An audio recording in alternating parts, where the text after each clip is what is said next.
What I'm trying to say, I know all South Africans are not bad people. There are other South Africans who are behind us, they're supporting us.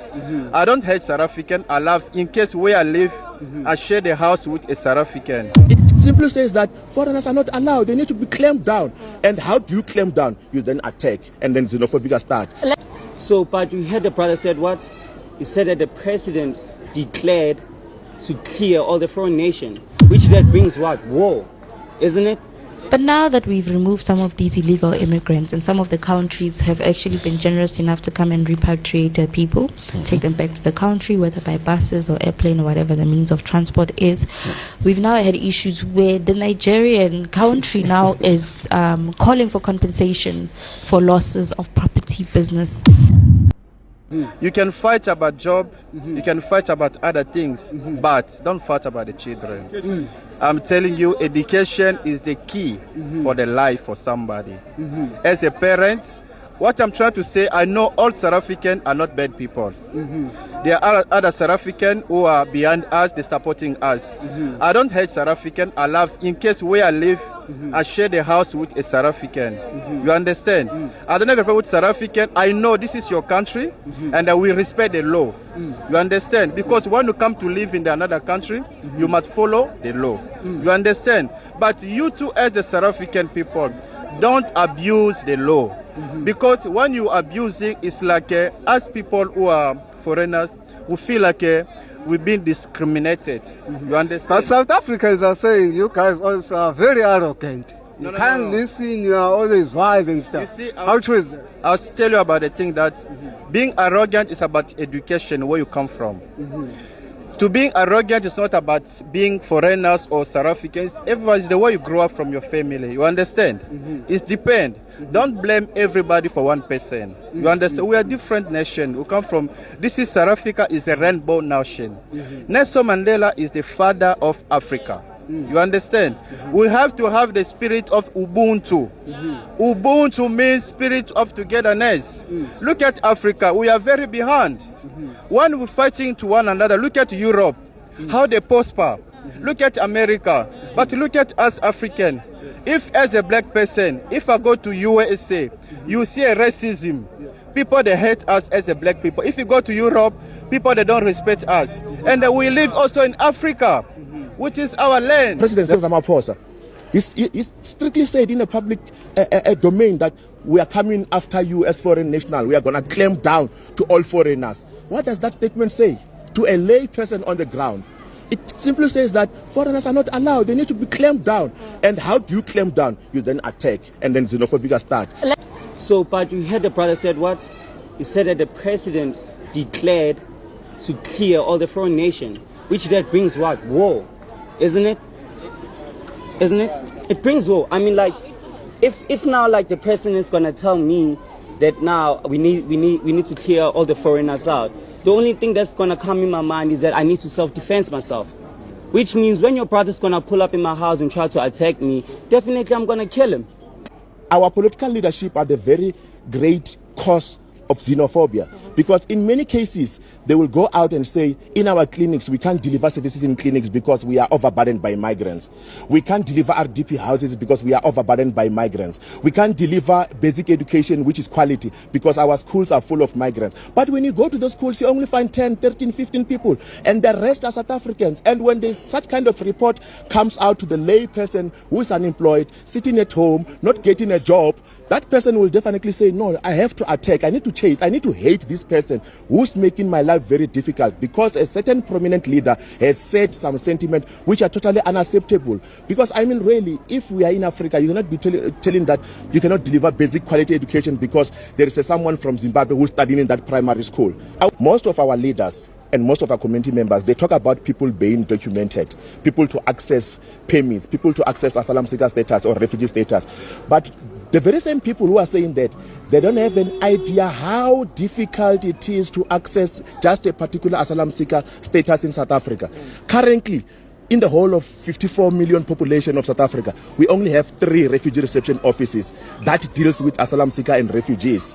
And how many asylum seekers and refugees are in the country registered? Currently, when you look for those statistics from Department of Home Affairs, they don't have it.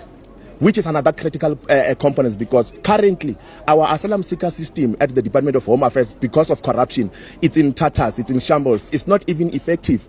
And then we on the ground, we then say people should get documentation. From where? Because if you look, when you go to Marabastad, refugee reception office is not far from here in Pretoria, to access an asylum seeker permit. But now that we've removed some of these illegal immigrants, and some of the countries have actually been generous enough to come and repatriate their people, take them back to the country, whether by buses or airplane or whatever the means of transport is, we've now had issues where the Nigerian country now is calling for compensation for losses of property, business, and emotional damage, if I'm not mistaken, that was suffered by the illegal citizens that were repatriated. Can we please spend a little bit of time on this? Okay. So first things first, no government in its right mind will pay you for the money you lost when you broke its laws. Okay. No government in its right mind will pay you for the money you lost when you broke its laws. Now, and I'm starting with that because I want to go to something. If they want to open the can of worms, the Nigerian government, right? If they want to open that can of worms, it will work out three ways for them. And possibly all three things will happen. The first thing that will happen is they have a pool of claimants, right? A list of claimants that say we've lost businesses, we've lost A, we've lost B, we've lost C, right? Which means that you are operating in South Africa a business, right? Which means that you are operating a business in South Africa, right?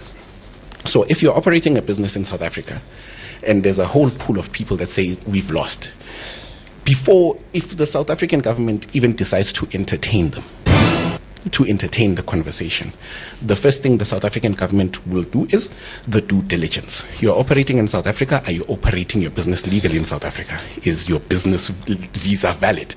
Do you even have one? And I can promise you 90% of them will fall from that tree. Yeah, because there's a law where you must invest 5 million rand into the country. To get that visa, you need to invest 5 million rand. Right, you need to have that proof of finance. You need, I think, also a recommendation letter from the Department of Trade and Industry.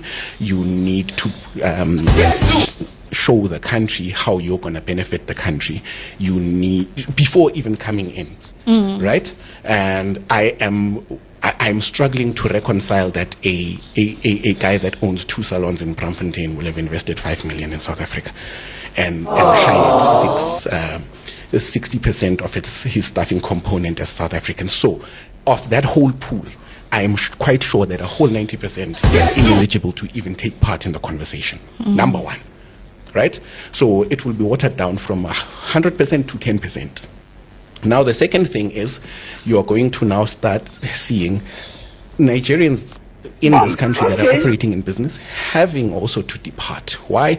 Because of the same problem that those that did stay, quite a lot of them as well, are not business visa compliant.